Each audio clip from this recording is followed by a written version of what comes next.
الحمد لله وكفى والسلام على عباده الذين اصطفى أما بعد فأعوذ بالله من الشيطان الرجيم بسم الله الرحمن الرحيم اقترب للناس حسابهم وهم في غفلة معرضون وقال تعالى يعلمون ظاهر الحياة الدنيا وهم عن الآخرة هم غافلون وقال تعالى وسارعوا إلى مغفرة من ربكم وقال رسول الله صلى الله تعالى عليه وسلم الصوم جنة أو كما قال رسول الله صلى الله تعالى عليه وسلم صدق الله العظيم وصدق رسوله النبي الكريم ونحن على ذلك لمن الشاهدين والشاكرين والحمد لله رب العالمين. تمام آباد محبت و عقیدت کے ساتھ اللهم صل على محمد وعلى آل محمد كما صليت على إبراهيم وعلى آل إبراهيم إنك حميد مجيد. اللهم بارك على محمد وعلى آل محمد كما باركت على إبراهيم وعلى آل إبراهيم إنك حميد مجيد. قابل احترام بزرگان محترم، عزیز دوستوں اور بھائیوں، رمضان المبارک کا ایک عشرہ گزر چکا ہے، تیسرا روزہ ہے دوسرے عشرے کا. رفتہ رفتہ رمضان المبارک اپنے اختتام کی طرف بڑھ رہا ہے. ایک وقت تھا کہ ہم رمضان المبارک کی تیاری میں تھے کہ رمضان آنے والا ہے، پھر رمضان آ گیا، ایک عشرہ گزر گیا اور دوسرے عشرے کا بھی کچھ حصہ گزر چکا ہے. اب رمضان جانے والا ہے اور ایک دن ایسا بھی آئے گا کہ رمضان کا مہینہ ختم ہو جائے گا. فکر کرنے کی بات یہ ہے کہ رمضان المبارک ہماری زندگی میں کیا تبدیلی لایا ہے. یہ وہ مبارک مہینہ ہے جس میں اللہ نے ہماری مغفرت، ہماری بخشش کا مکمل انتظام فرما دیا. ہمارا بڑا دشمن شیطان اللہ نے اسے قید کر دیا. خود قرآن میں فرمایا یا ایھا الذین آمنوا لا تتبعوا خطوات الشیطان، اے ایمان والو شیطان کے نقش قدم پر نہ چلو. انہ لکم عدو مبین، وہ تمہارا کھلا دشمن ہے. ان الشیطان لکم عدو فاتخذوہ عدوا، اے ایمان والو شیطان تمہارا دشمن ہے اور اسے اپنا دشمن مانو. اللہ نے قرآن میں فرمایا شیطان ہم میں سے ہر ایک کا دشمن ہے. اللہ فرما رہے ہیں وہ تمہارا دشمن ہے اور تمہیں بھی سمجھنا چاہیے کہ یہ ہمارا دشمن ہے. ایک حدیث پاک میں ارشاد فرمایا، صحابہ نے پوچھا یا رسول اللہ شیطان کی خوراک، شیطان کی چراگاہ کیا ہے؟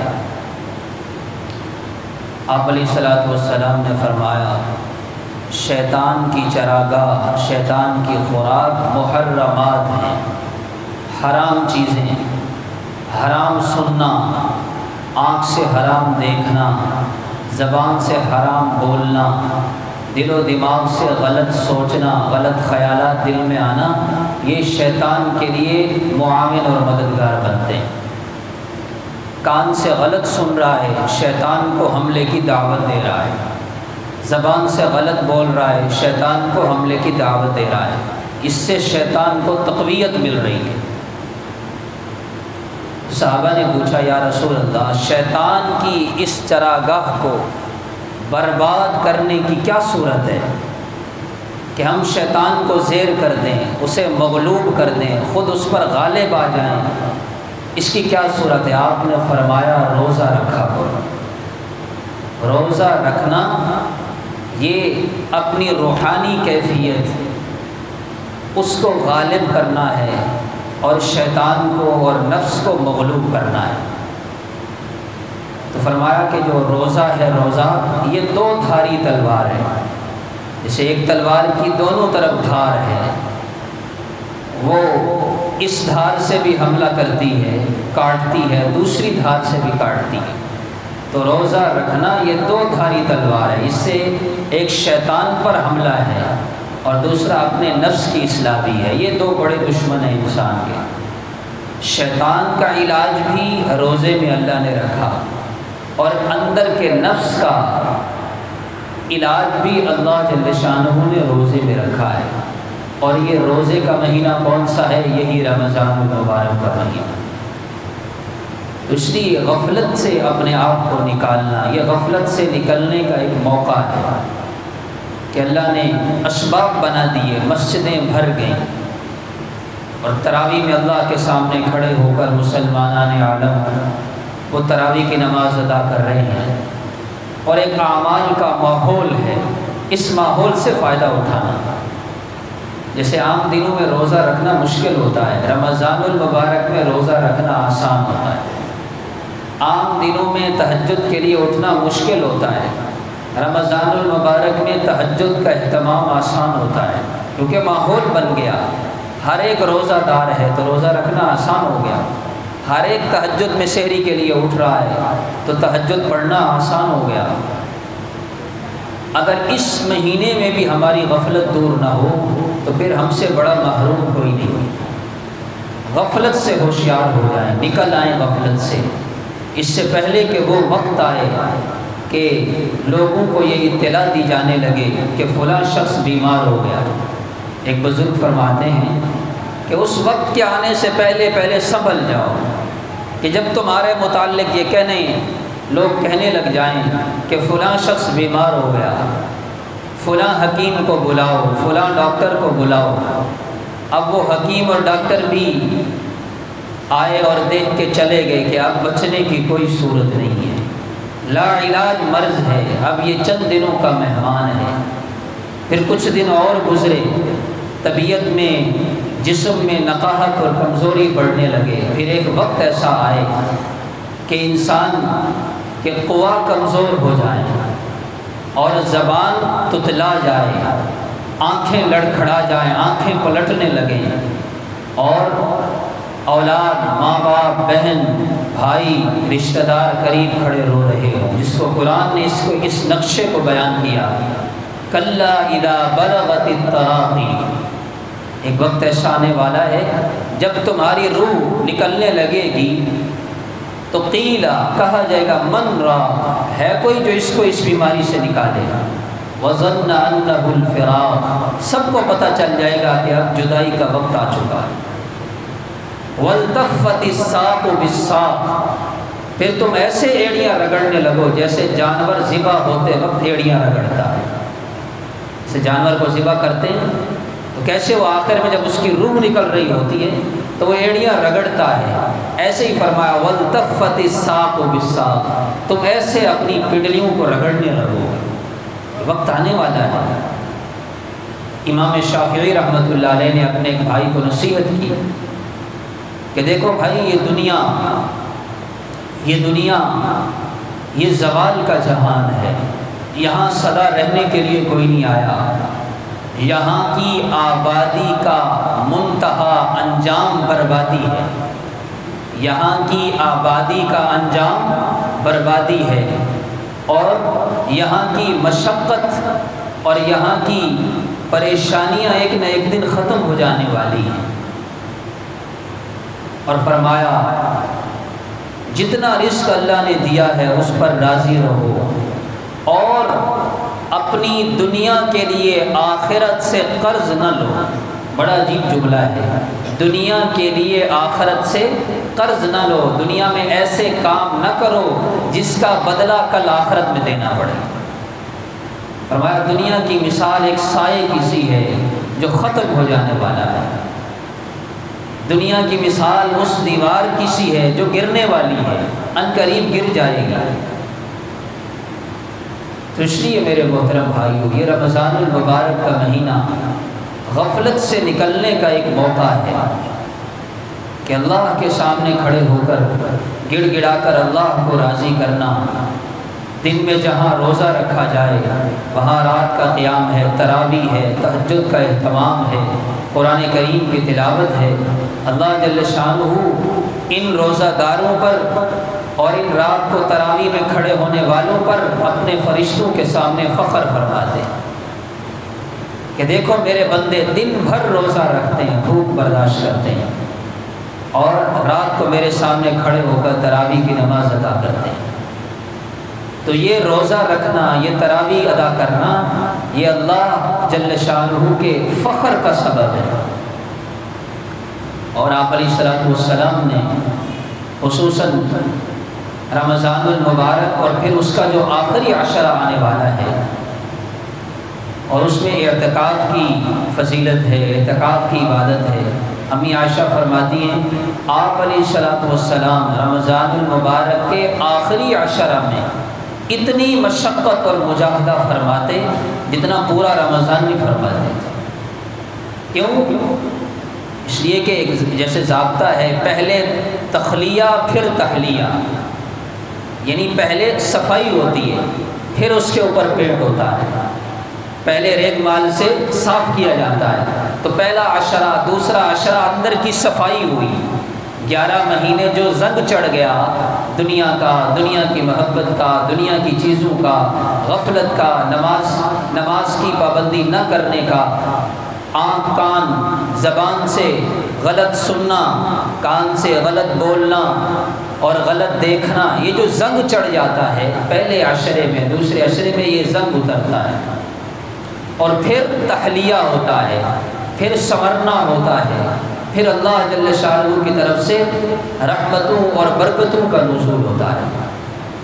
تو آپ علیہ الصلوۃ والسلام آخری عشرے میں خود بھی جاگتے، وَأَيْقَظَ أَهْلَهُ، اور اپنے گھر والوں کو بھی جگاتے تھے کہ اب سونے کے دن ختم ہو گئے، یہ جاگنے کے دن ہے۔ رمضان المبارک یہ سونے کے لیے نہیں ہے کہ سویا ہے تو بس سویا رہے، یہ جاگنے کا مہینہ ہے، اپنے اہل و عیال کو جگانے کا مہینہ ہے۔ امی عائشہ رضی اللہ تعالیٰ عنہ فرماتی ہیں نبی کریم صلی اللہ تعالیٰ علیہ وسلم عام دنوں میں آپ کی عبادت کی کیفیت کیا ہوتی تھی، رمضان میں نہیں، عام دنوں میں فرمایا آپ رات کو تہجد کے لیے بیدار ہوتے اور 4 رکعات نماز نفل پڑھتے۔ فلا تسأل عن حسنہن وطولہن، کیا خوبصورت جملہ ہے، فلا تسأل عن حسنہن وطولہن۔ امی عائشہ فرماتی ہیں ان 4 رکعات کے لمبا ہونے اور ان کے خوبصورت طریقے سے ادا ہونے کے بارے میں مت پوچھ کہ وہ کتنی خوبصورت ہوتی تھی اور وہ کتنی لمبی ہوتی تھی۔ ثم یصلی 4، 4 کے بعد آپ پھر 4 اور پڑھتے۔ فلا تسأل عن حسنہن وطولہن، ان 4 رکعتوں کے لمبا ہونے اور ان کے حسین اور خوبصورت ہونے کے بارے میں مت پوچھ۔ الفاظ نہیں کہ ان کو بیان کیا جائے، یہ لمبی رکعتیں غیر رمضان میں آپ پڑھا کرتے تھے، تو اندازہ لگائیں پھر رمضان میں کیا کیفیت ہوتی ہوگی۔ امی عائشہ فرماتی ہیں آپ علیہ الصلوۃ والسلام عام دنوں میں جو تہجد کی نماز پڑھتے تھے اس کا ایک سجدہ کتنا لمبا ہوگا، اس کا ایک سجدہ اتنا لمبا ہوتا تھا کہ جتنی دیر میں قرآن کریم کی 50 آیات کی تلاوت ہو سکے، 50 آیات کے بقدر ایک سجدہ۔ اور ہمارا سجدہ 3 مرتبہ تسبیح، 5 زیادہ 7، اور آپ کا سجدہ غیر رمضان میں کتنا لمبا، 50 آیات کے برابر ایک سجدہ۔ ایک مرتبہ آپ علیہ الصلوۃ والسلام عام دنوں میں تہجد کی نماز پڑھ رہے تھے. ایک صحابی فرماتے ہیں میرے دل میں خیال آیا کہ میں بھی نبی کریم صلی اللہ تعالیٰ علیہ وسلم کے ساتھ تہجد میں شامل ہو جاؤں. میں نیت باندھ کے کھڑا ہو گیا. آپ علیہ الصلوۃ والسلام نے تہجد میں سورہ بقرہ شروع فرمایا. پوری سورہ بقرہ ختم ہو گئی. تقریباً 2.5 پارے بنتے ہیں ایک رکعت میں. سورہ بقرہ ختم. میں نے کہا ابھی آپ رکوع فرمائیں گے, پھر سورہ آل عمران شروع فرمائیں. پوری سورہ آل عمران ختم. میں نے کہا اب رکوع ہوگا. پوری سورہ نساء ختم ہو گئی. پھر آپ نے رکوع فرمایا. تقریباً 5 پارے بنتے ہیں. 5 پارے ایک رکعت. 5 پارے ایک رکعت. یہ عام دنوں کا معمول ہے, رمضان کا نہیں ہے. تو جو تہجد میں کھڑے ہو کر اللہ کے سامنے آہوزاری کرتا ہے, اللہ کو قرآن سناتا ہے, اللہ سے باتیں کرتا ہے, اور جو تراویح میں کھڑے ہو کر, ہم تراویح میں کتنا پڑھتے ہیں, 1 پارہ, 1.25 پارہ, 1.5 پارہ, بس کتنی میں 20 رکعت. اور پھر بھی ہمیں تھکاوٹ کا شکوہ ہوتا ہے. ہم سوچے ہمارے پیارے آقا صلی اللہ تعالیٰ علیہ وسلم جن کا ہم نام لیتے ہیں, جن کی محبت کا ہم دم بھرتے ہیں, جن کی شفاعت کی ہم امید رکھتے ہیں, جن سے حوض کوثر کا پانی پینا چاہتے ہیں, وہ ایک رکعت میں کتنے پارے پڑھ رہے ہیں, 5 پارے. تو ان کا امتی وہ 8-10 پڑھ کے چھوڑ کے چلا جائے, یہ عذر بیان کر کے کہ میں تھک جاتا ہوں. حالانکہ ہم تو گناہ گار ہیں. اللہ کے نبی صلی اللہ علیہ وسلم لیغفر لک اللہ ما تقدم من ذنبک وما تاخر, اللہ جل شانہ نے تو بخشایا اس دنیا میں بھیجا. اس کے باوجود امی عائشہ فرماتی ہیں اتنی لمبی تہجد کی نماز, اتنے لمبے نوافل پڑھتے, حتیٰ تورت قدماہ, حتیٰ کہ آپ علیہ الصلوۃ والسلام کے پاؤں مبارک سوج جاتے. تو میں نے عرض کیا یا رسول اللہ آپ اتنی محنت کیوں کرتے ہیں, حالانکہ اللہ نے تو آپ کو بخش دیا. آپ نے فرمایا اے عائشہ میں اللہ کا شکر گزار بندہ نہ بنوں, میں یہ ساری عبادت اللہ کی اس نعمت کے شکرانے کے طور پر کرتا ہوں. تو اس لیے رمضان المبارک کی مشقت کو, اس روزے کی بھوک اور پیاس کو اللہ اور اللہ کے رسول صلی اللہ علیہ وسلم کی محبت میں برداشت کرنا. حقیقت بات یہ ہے اگر میرے اور آپ کے دل میں یہ استحضار پیدا ہو جائے, یہ دل میں جذبہ پیدا ہو جائے کہ ہمارے نبی صلی اللہ علیہ وسلم نے تو ایک رکعت میں کتنے پارے پڑھے, 5, ایک رکعت میں 5 پارے پڑھے, تو میں اللہ کے نبی صلی اللہ علیہ وسلم کی اسی سنت کو کسی نہ کسی درجے میں زندہ کر کے 1-1.5 پارہ سن لوں گا, تاکہ کسی نہ کسی درجے میں نسبت ہو جائے گی. اسے کہتے ہیں نا انگلی کٹا کے شہیدوں میں نام لکھوانے والی بات. تو اس لیے میرے محترم بھائیوں جتنے دن گزر گئے اس میں جتنے نیک اعمال کر لیے اس پر اللہ کا شکر ادا کرنا چاہیے, اور اگر اس میں کچھ غفلت اور کمزوری رہ گئی تو اس کی اللہ سے معافی مانگنا, استغفار کرنا. آپ علیہ الصلوۃ والسلام نے 4 چیزوں کی رمضان المبارک میں کثرت کا حکم دیا ہے. لا الہ الا اللہ کی کثرت کرو, لا الہ الا اللہ کی کثرت کرنا. افضل الذکر لا الہ الا اللہ, ذکر کے کلمات میں سب سے افضل کلمہ لا الہ الا اللہ ہے. فرمایا جو روزانہ 100 مرتبہ پڑھے گا سبحان اللہ و بحمدہ, سبحان اللہ و بحمدہ, اللہ اس کے نامہ اعمال میں 1,24,000 نیکیاں لکھی. جو روزانہ 100 مرتبہ لا الہ الا اللہ پڑھے گا کل قیامت کے دن ایسے اٹھے گا جیسے اس کا چہرہ ایسے چمکے گا جیسے 14ویں رات کا چاند چمکتا ہے. تو لا الہ الا اللہ کی کثرت. اور فرمایا دوسری چیز استغفار کی کثرت، استغفر اللہ، چلتے پھرتے اٹھتے بیٹھتے استغفر اللہ استغفر اللہ۔ اور کثرت کہاں سے شروع ہوتی ہے؟ کم از کم 300 مرتبہ۔ جو 300 مرتبہ سے کم پڑھ رہا ہے وہ کثرت میں نہیں ہے۔ تو میں اور آپ اپنا محاسبہ کریں، یہ ایک عشرہ گزر گیا، دوسرے کے کچھ دن گزر گئے، ہم نے کتنی مرتبہ 300 کتنی مرتبہ ایسا اتفاق ہوا کہ ہم نے 300 مرتبہ لا الہ الا اللہ پڑھا، ہم نے 300 مرتبہ استغفار کیا ہو۔ تو یہ غفلت سے نکلنے کا موقع ہے۔ اس ماہ مبارک میں بھی اگر غفلت دور نہیں ہوئی تو پھر ہم سے بڑا محروم کوئی نہیں۔ یہ سونے کا نہیں، یہ کھانے پینے کا نہیں، یہ جاگنے اور اپنے اہل و عیال کو جگانے اور عبادت پر لگانے کا مہینہ ہے۔ آپ علیہ الصلوۃ والسلام نے فرمایا کہ جو آدمی تراویح کی نماز پڑھتا ہے، اللہ کے سامنے کھڑا ہوتا ہے، اللہ جل شانہ ہر ایک سجدے پر 1500 نیکیاں عطا فرماتا ہے۔ 150 نہیں، 1500 نیکی ایک سجدے پر۔ اللہ کا کلام پڑھا جا رہا ہے، اس استحضار کے ساتھ انسان کھڑا ہو کہ قاری صاحب وہ قرآن پڑھ رہے ہیں، اللہ اکبر۔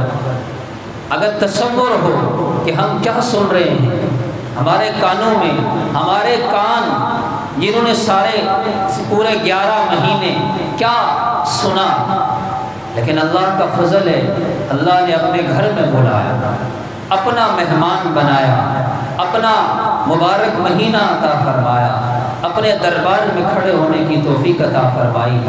وہ کلام ہم تراویح میں سن رہے ہیں، وہ زبان سے پڑھ رہے ہیں، وہ کانوں سے سن رہے ہیں، جس کے جو کلام کس کا ہے؟ اللہ کا ہے۔ کلام کس کا ہے؟ اللہ کا ہے۔ سے کہتے ہیں کلام الملوک ملوک الکلام، عربی کا مقولہ ہے کلام الملوک ملوک الکلام، بادشاہوں کا کلام، بادشاہوں کا کلام کلاموں کا بادشاہ ہوتا ہے۔ بادشاہ کا جو کلام گفتگو ہے وہ باقی کلام کی بھی بادشاہ ہے۔ بادشاہوں کا کلام اور گفتگو وہ کلام کا بھی بادشاہ ہوتا ہے۔ کلام کس کا؟ اللہ کا۔ لائے کون؟ نزل بہ الروح الامین، جبرائیل علیہ السلام سید الملائکہ جس کلام کو لے کر کے آیا، اور اترا کن پر؟ اللہ کے پیارے نبی صلی اللہ علیہ وسلم پر۔ لیکن اللہ تعالیٰ نے اس کے لیے بڑا ایک خوبصورت جملہ قرآن کریم میں فرمایا۔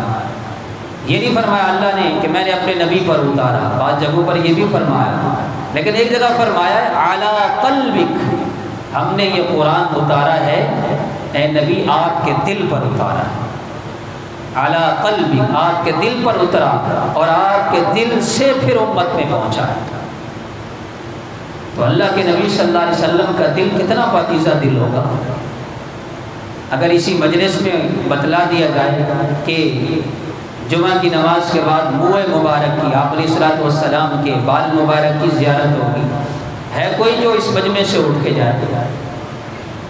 گھنٹوں انتظار کرنا پڑے، کرے گا۔ اور بھائی اللہ کا کلام لانے والے جبرائیل علیہ السلام اترا جس دل پر، سب دلوں میں سے پاکیزہ دل، اور اس دل پر اترا ہوا کلام پڑھا جا رہا ہے اور ہم غفلت میں۔ دل کیسے کرے گا؟ اللہ کے نبی صلی اللہ علیہ وسلم کے مبارک دل سے ہو کر جو کلام میرے کان میں پڑھ رہا ہے، میں اس کو چھوڑ کر جا رہا ہوں تھکاوٹ کی وجہ سے، کہ میں تھک گیا ہوں، میں اتنی دیر کھڑا نہیں ہو سکتا۔ اللہ اکبر۔ اور پھر اعراض ہے قرآن کریم سے، اعراض ہے۔ اس لیے یہ رمضان المبارک تو جھولیاں بھرنے کا مہینہ ہے۔ میں اور آپ، ہمیں تو ان باتوں کے کہنے کی ضرورت ہی نہیں ہونی چاہیے۔ یہ یوں سمجھ لیں رمضان ایک نہر، ایک دریا، ایک سمندر ہے جو بہہ رہا ہے، اور ہر آدمی اس میں سے پانی لے رہا ہے۔ نہر چل رہی ہوتی ہے اور ہر آدمی وہ پانی لے رہا ہے۔ تو جسے تھوڑا پانی ملا اس میں نہر کا قصور نہیں ہے، میرے برتن کا قصور ہے۔ جس کا برتن جتنا بڑا ہوگا وہ اتنا ہی پانی لے گا، جس کا برتن جتنا چھوٹا ہوگا اس کو جو تھوڑا پانی ملا اس کے برتن کی کوتاہی ہے، اس کی کوتاہی ہے، نہر کا قصور تو نہیں ہے۔ اس لیے رمضان المبارک یہ رحمت خاصہ کے نازل ہونے کا مہینہ ہے۔ اس لیے علامہ اقبال نے کہا نا، نہ ہو قناعت شعار گلچی، اسی سے قائم ہے شان تیری۔ ایک آدمی باغ میں گیا اور پھول ہی پھول ہیں، اب پہلے اس نے ہاتھوں میں پھول چنے تو پھول اور تھے، دل میں آیا کہ یہ تھوڑے ہی، پھر اپنی ہتھیلی کو اور زیادہ اس نے وسیع کیا اور چنا۔ جیسے دیکھتے ہیں کوئی پھل گرا ہوتا تو بچے زیادہ سے زیادہ چننے کی کوشش کرتے، تو ہتھیلی وہ چھوٹی پڑ گئی، اس نے اپنا دامن پھیلا لیا کہ ہتھیلی میں تھوڑا آئے گا، دامن میں زیادہ آئے گا، اور بھر رہا ہے۔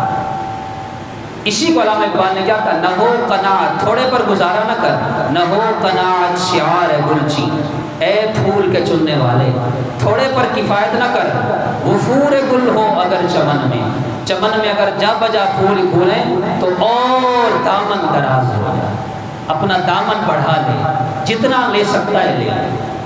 تو یہ رمضان المبارک رحمتیں اور برکتیں سمیٹنا کا مہینہ ہے، جتنی رحمتیں لے سکتے ہیں لیں، پھر یہ موقع نہیں ملے گا، سال کے بعد پتہ نہیں زندگی ہونا ہو۔ اللہ تعالیٰ جو کچھ کو کہا سنا ہم سب کو عمل کی توفیق عطا فرمائے۔